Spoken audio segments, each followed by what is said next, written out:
Hello my dear friends, in the last lecture we have completed a module number 3. In this lecture we'll start a module number 4, that is heat transfer. As per your VTU curriculum, these are the topics has enlisted.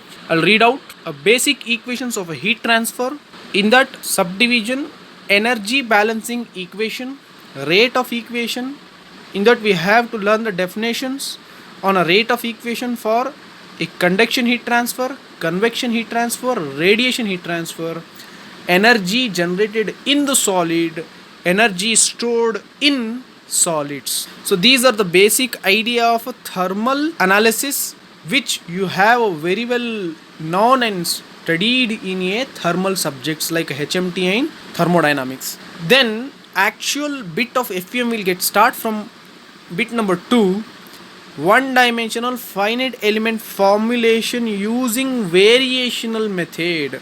We need to drive the equations for a one dimensional element by consideration of a thermal effect on a member with the help of this basic idea, basic concepts, with the help of these basic definitions. And then after getting that a one dimensional formulation for a variational method, we need to solve the problems. We need to find in that problem is a temperature gradient and a heat flux for heat transfer in a composite suctions and in a straight fin. Two types of problems we have to learn, that is heat transfer in a composite wall or composite suctions and heat transfer in a straight fins. A element which has a different types of material which is insoluble with each other is said to be as a composite. Maybe we will use a composite sections like a wall. That wall may be a furnace wall or pressure vessel wall or any kind of a wall we are using which is made up of a different types of materials is said to be as a composite wall. For that suctions we will find out the temperature gradient and heat flux induced in a member. So that is one of the type of problems. Straight fins means, best example, you take down your bike itself. On the bike engine is contains a bore and head. So on that head and bore will provide a numbers of fins to transfer a pressurized air on between the two fins which will acquire the temperature from the engine and exposed to the environment. The heat convection heat transfer will take place continuously between the two fins when the air will flow when the bike is get ridden by the person to maintain the temperature of the engine and balancing the temperature. Clear? So that problem we are solving. Two types of problems. Part A is a composite wall, part B is a straight fins. Now we'll learn in a module number 4 some basic definitions and equations. The definitions and basic equation for heat transfer are energy balancing equation and rate of equations. Just we'll read and we'll get the definitions, then we'll go for the derivations. These are the basic ideas which is required for a thermal analysis. Conservation of energy equation. First we'll take to define the energy balancing equation. In the heat transfer analysis of any system, the following energy balancing equation has to be satisfied because of conservation of energy. What is meant by a conservation of energy? We know that the conservation of energy is said to be as a sum of energy inflow into the system due to energy generated inside the system is equals to energy out of flow from the system due to change in internal energy. Energy inflow due to generated the energy inside the system is equals to the out of flow of energy due to the internal change of energies will takes place in the system. That is a law of conservation of energy. So the law of conservation of energy equations we are well known.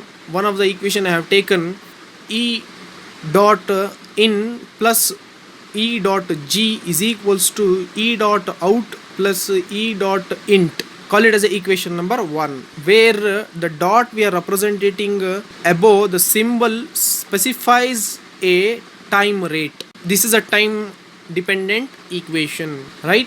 So now E suffix in is said to be as a energy inflow into the system in watts. E suffix G is represented energy generated inside the system in watts. E out is said to be as a energy outflow from the system in watts. EINT means change in internal energy of the system in watts. This equation number 1 is called energy balancing equation or conservation of energy equation. So what is the input energy is there is equals to the output energy. Clear?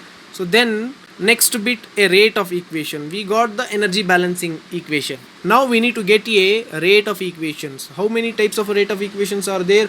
Based on the convection heat transfer, based on the conduction heat transfer, based on the radiation heat transfer. So now what is it mean? The rate of equation means the rate of equations are used to quantify the amount of energy being transferred per unit time and describe the rate of energy flow within a body are given by the following equations. The rate of equation is also called law of heat transfer.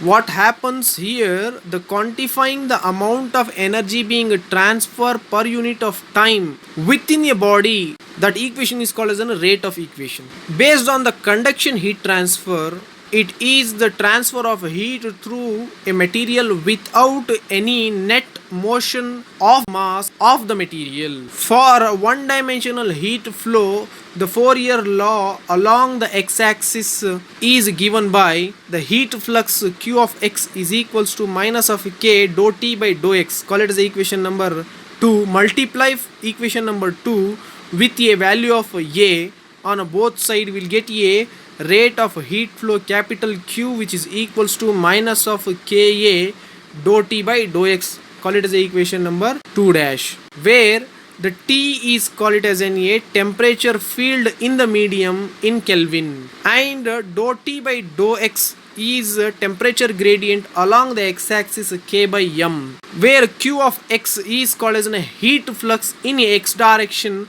watt per meter square. Why? The K is nothing but a thermal conductivity watts per meter Kelvin. This Kelvin is depends upon with respect to the temperature input value in this equation, and this Kelvin is taken as based on that thermal conductivity is preferred. Maybe it is a degree Celsius or maybe a Kelvin. How we are taking the value to find out this thermal conductivity? Based on that, the temperature gradient is inputted to the equation. That negative sign is given in a heat transfer. The direction of a temperature is decreasing. Why we will take this negative sign means the temperature which is for example in a wall is imposed temperature here as a T1, and it is a transfer towards this node number 1 to 2 here till out of the wall as a T2, is temperature gradually decreasing. If the decreasing means we'll take a negative, if it is increasing means it will take as a positive. Clear? So always we'll take as a decreasing. Why means the member is subjected to a imposed temperature. When the temperature is rises inside, the heat flow will take place towards the surrounding, means temperature will slowly get down from input to the output. So always we'll take as a negative. The rate of heat flow as a capital Q in watts. A is area normal to the direction of x-axis. That means the direction of a heat flow we are considering to define a conduction heat transfer coefficient or thermal effect due to the conduction heat transfer in x direction for a basic idea. Maybe along y direction we will get a Q of y, Q of z. So 3-dimension analysis if we will do, but in your syllabus they have mentioned 1-dimensional analysis. Clear? The rate of equation for the convection heat transfer. What is that convection heat transfer? It is the heat transfer process by which the thermal energy is transferred between the solid and a fluid surrounding to it. It indicates what the convection heat transfer will take place between the two mediums, from the solid towards the surrounding medium. Maybe a surrounding medium as a fluidic, maybe a air, or maybe a liquid. How will represent this convection heat transfer in terms of a equation? The rate of heat flow by convection is given by capital Q is equals to HA T minus T infinite. Why? This is a solid material. The temperature at the surface of the wall here, it is exposed to the environment. That is a H, convection heat transfer coefficient, area of cross section of this element. The temperature of the element, solid element, is a T. Surrounding temperature is T infinite. T minus T infinite. The rate of heat flow per unit area by a Newton's law of cooling, that is a Q is equals to H into T minus T infinite. Call it as equation number 3 dash. These are the equations we will use to solve the problem after modifying these equations. Clear? So as I have discussed, the temperature T is in a surface of the wall temperature in degree Celsius or Kelvin, and T infinite is temperature of the surrounding medium in degree Celsius. H is a heat transfer coefficient, watts per meter square Kelvin. A is the area of cross section of the body through which the heat flow will take place in terms of a meter square. Q is a rate of heat flow in watts. Small q is a convection heat flux in watts per meter square. Now based on the radiation heat transfer, it is the process by which the thermal energy is changed between the two surfaces in the absence of a medium. The radiation heat flux Q is proportional to the fourth power of the absolute temperature, which shows the problem is non-linear. What it indicates, the radiation heat transfer heat flux Q is directly proportional to the absolute temperature with a fourth power is said to be as a radiation heat transfer. Q is directly proportional to the 4 power of absolute temperature will be given as, after removing the proportionality constant, Q is equals to sigma T power 4, where sigma is a Stephen-Boltzmann's constant. We know that 5.6698 into 10 to the power of minus 8 watts per meter Kelvin power 4, and T is a surface temperature in degree Celsius or Kelvin, degree Kelvin, where Q is equals to sigma into epsilon A T power 4 minus T infinite power 4, where epsilon is an emissivity of the surface, A is a surface area of the body from which the heat flow in meter square, T is an absolute surface temperature in Kelvin, T infinite is in a temperature of the surrounding medium in Kelvin. So this will be satisfied when the body is exposed to the environment. When the body is not exposed to the environment, this equation is satisfied. Now the next definitions we need to learn, that boundary condition. How we will apply the boundary condition for a given problem. Okay, what is this boundary condition in a thermal analysis? In a one-dimensional case, heat transfer consideration, only two boundary conditions must be satisfied. Consider a finite element model has n numbers of elements in which each element has two nodes. One boundary condition is imposed at node number 1 of the element number 1, and the other boundary is imposed at node number 2 of the nth element, which indicates what the definition will says. We have a n numbers of elements. This is a node number 1, we'll call this is a node number 2, node number 3, and node number 4. So this is a starting element number 1 has a node number 1, initial node number 1 is this one. We'll impose the temperature for this one, and will not affect will not impose any temperature to these two nodes. This is the last nth node element. Nth node is node number 4. We'll again check out the another boundary condition, the exposed to the environment, that is a T infinite. This is the surface temperature T4. So this is the another boundary condition, this is another boundary condition. Two boundary conditions are there, which is very much important in a solving problem, right? So that is shows how we are saying it has a only two boundary condition. Now we got the idea. So what are those two boundary condition? Has split it into a three components.